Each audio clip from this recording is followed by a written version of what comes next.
to Scarlet and Maize, and we're back. It's been a while. We had a great holiday. Happy New Year. Happy New Year. Let's jump right into it. Michigan made it to the college football playoff, but they fell short against Georgia. They scored 11-34. Yep. Take it away, Adam. Yeah. I mean, I don't have a whole bunch to say. I think because we're a little bit removed from it now, but and I mean, it was just such a beatdown. I wonder if the game would have been any different had Michigan tight ends not dropped passes on 3rd and 4th down on their opening drive. Yeah. Down 7-0. They were moving the ball. I don't think Michigan would have won, but going down 14-0 was rough. Yeah. It seemed like, to me, Michigan wanted to win with what got them there, and Georgia wanted to win.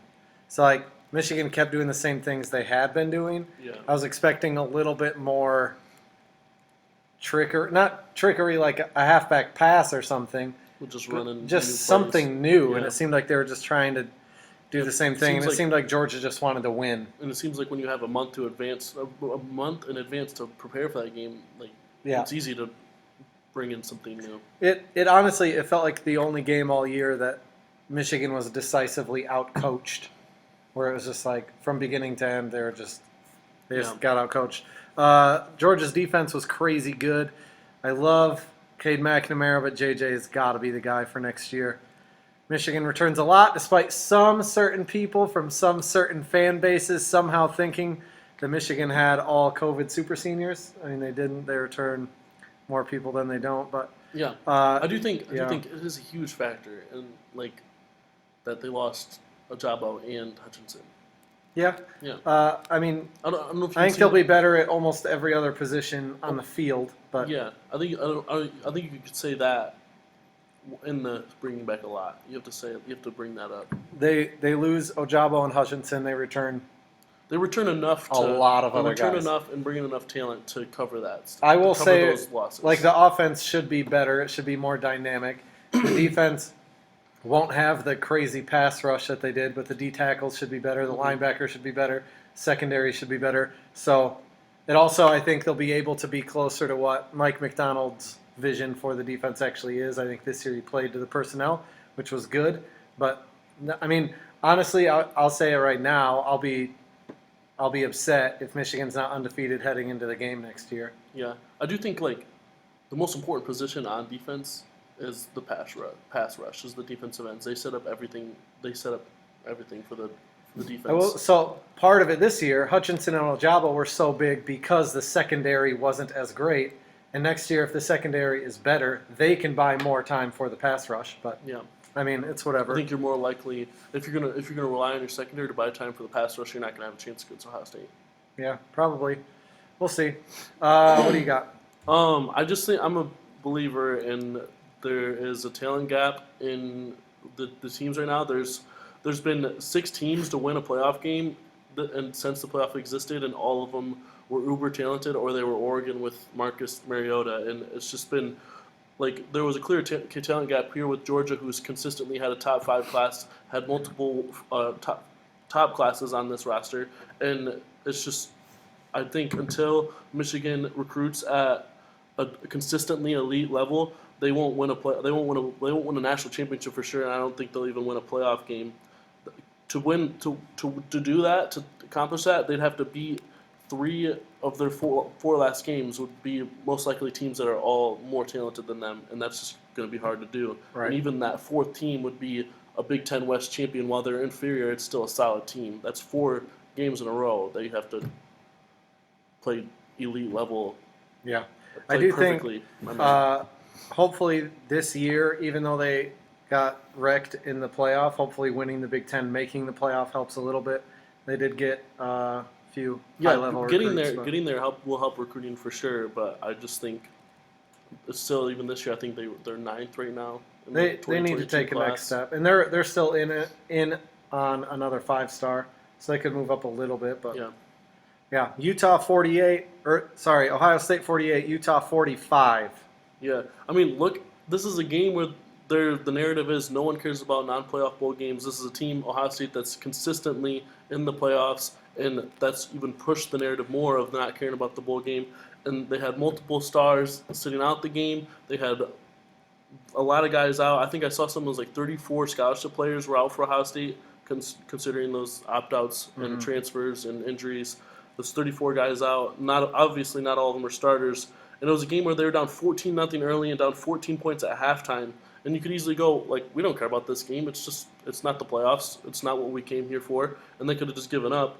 But I just think it just shows those guys' drive and like how much they care about the game and how much they just want to win every game to be able to make those adjustments and make the plays to come back and win.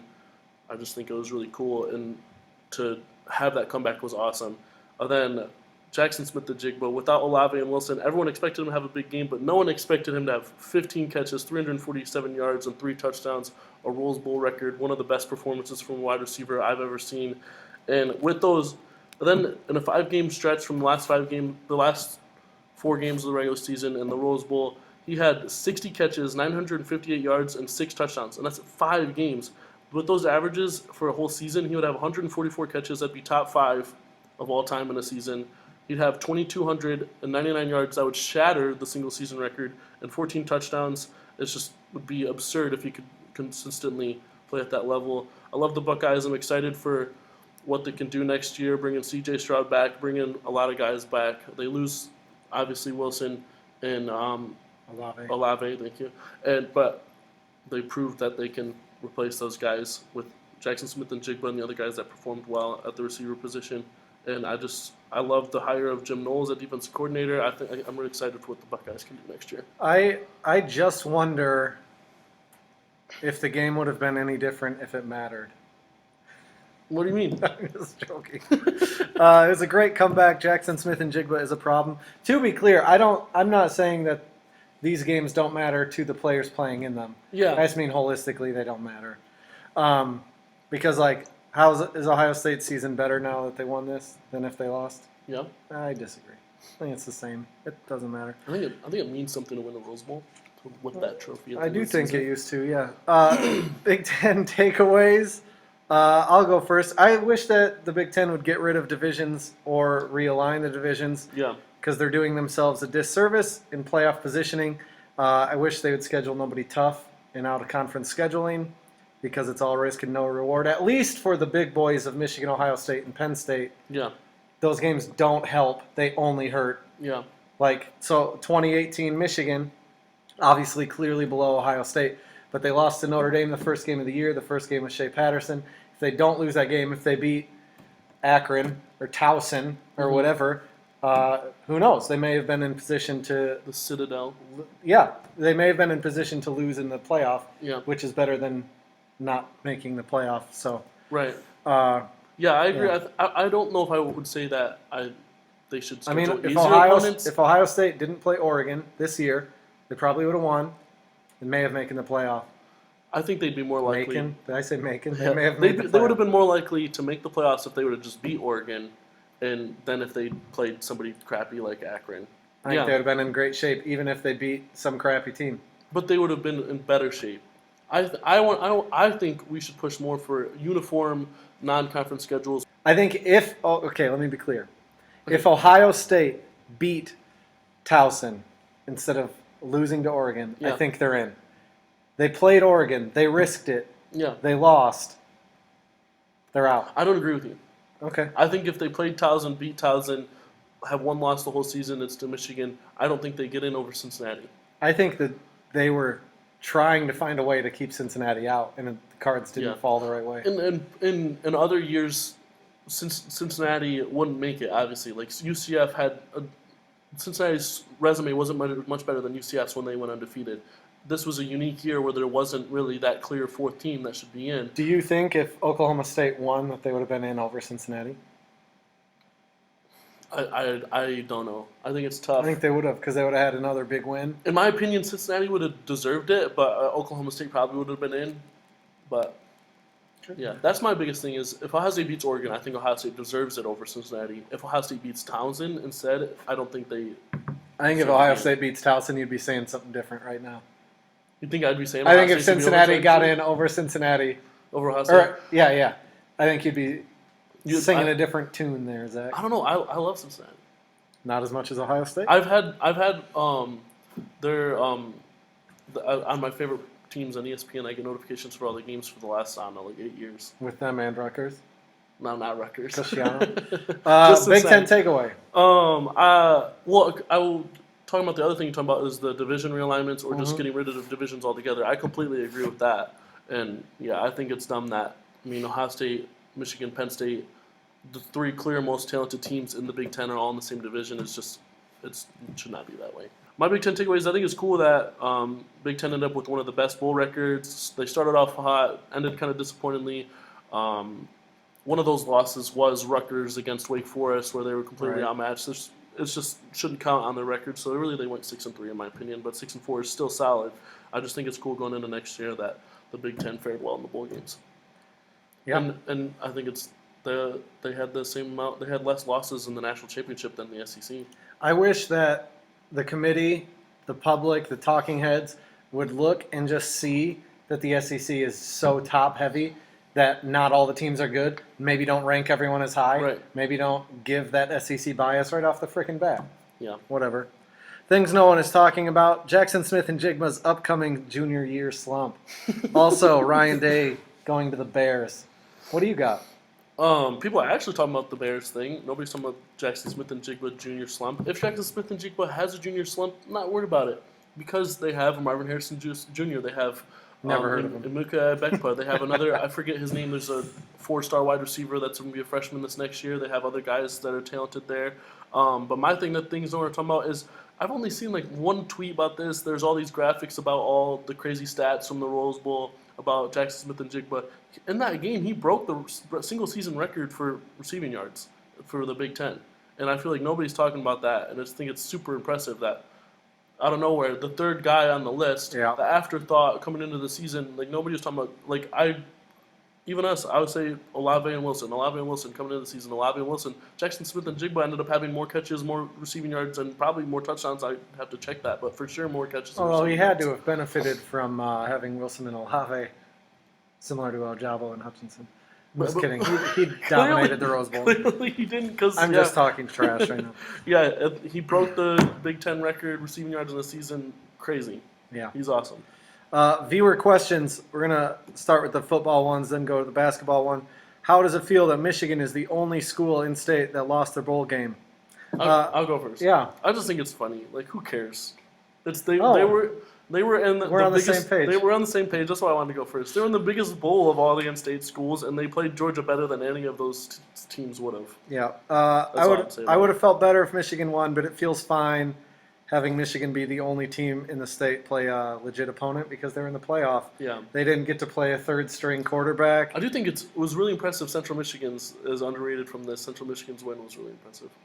Yeah, I mean, so Michigan lost their game, but their game also mattered. And it had consequence, and people care and talked about it. I cared people talk about Central Michigan's win. I cared about that. Zach, where is Jim Harbaugh coaching next year? I mean, rumors are just rumors. I seriously doubt Harbaugh would say the third base comment other than bounce without even getting past what they could accomplish in 2 years in his 7th year. I seriously doubt he would say a lot of the things he's said and then bounce. Also, the rumor itself is a source says that he might be tempted to go. Like, there's nothing there, but whatever. He's going to be coaching at Michigan. If anyone wants to bet on that, please let me know. I'll give you great odds.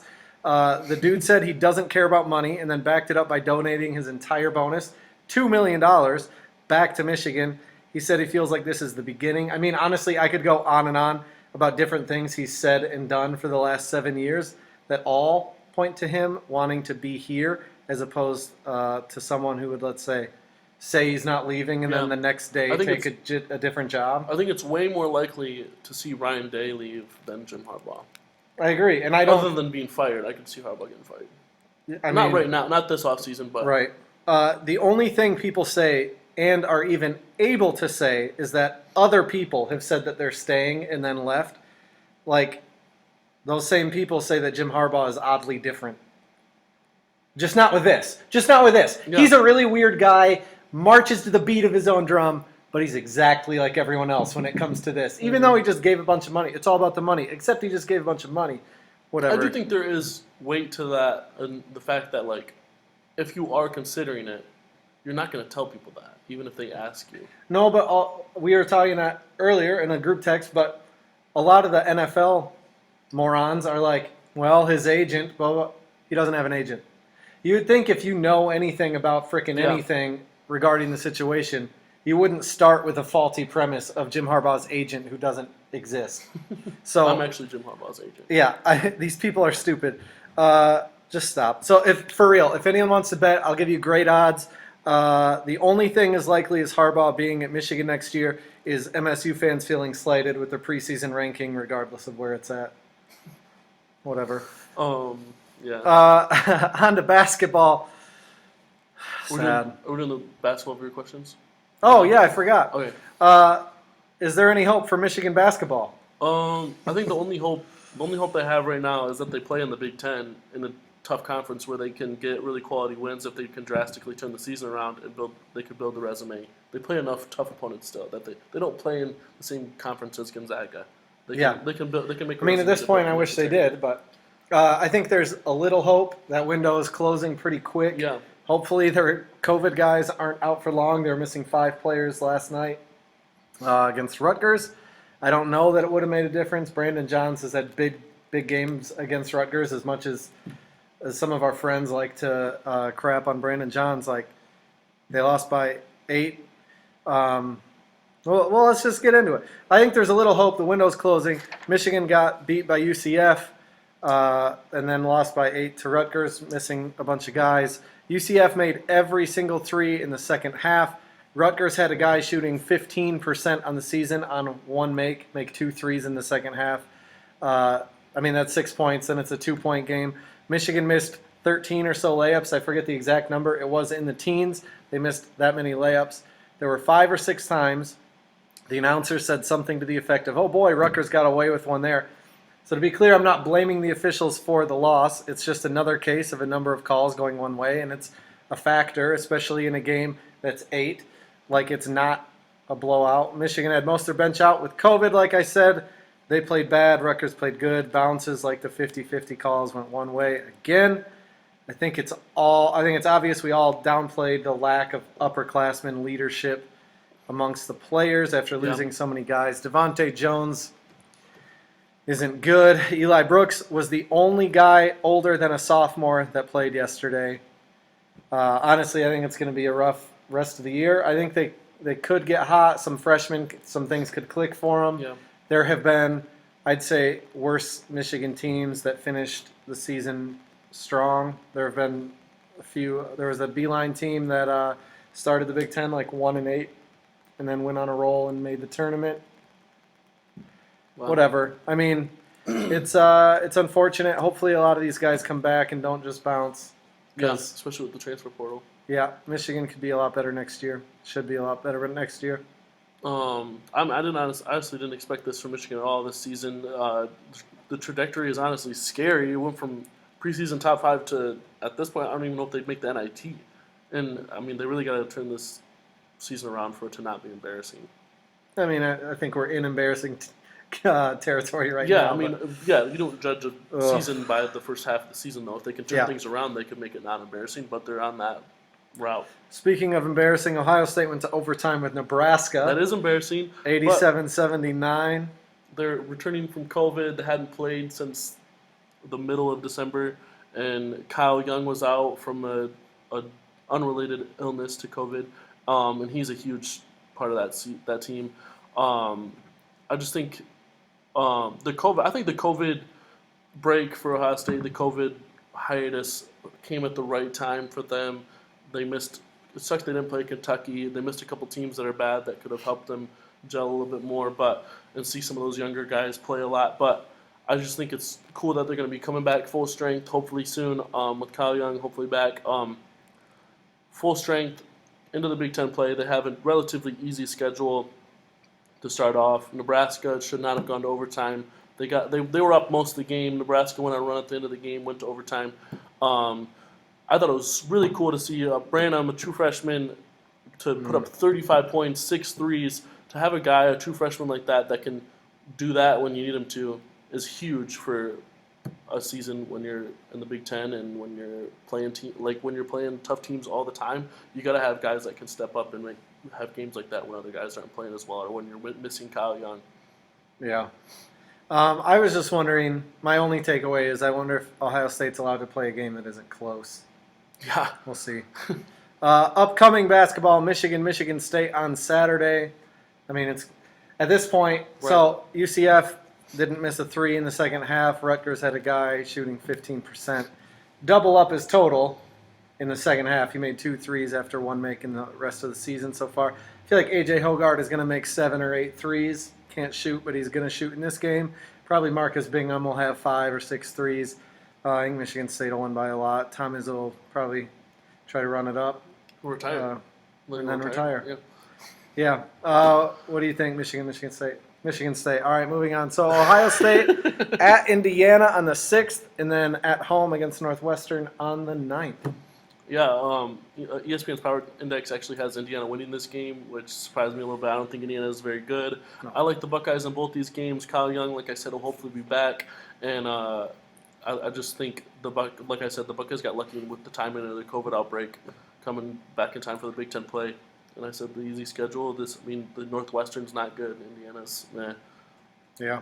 I do think Northwestern, I think you might be downplaying them a little bit, but I think Ohio State wins them both anyways. Yeah. Don't think Indiana's good. Don't think Northwestern is as good as Ohio State. I could see them losing to Indiana just because it's on the road, but I think they'll beat Northwestern. Yeah. Tweet of the week. I got 2, so I'll go first, and then you can go. Okay. My first one is from @JDew51.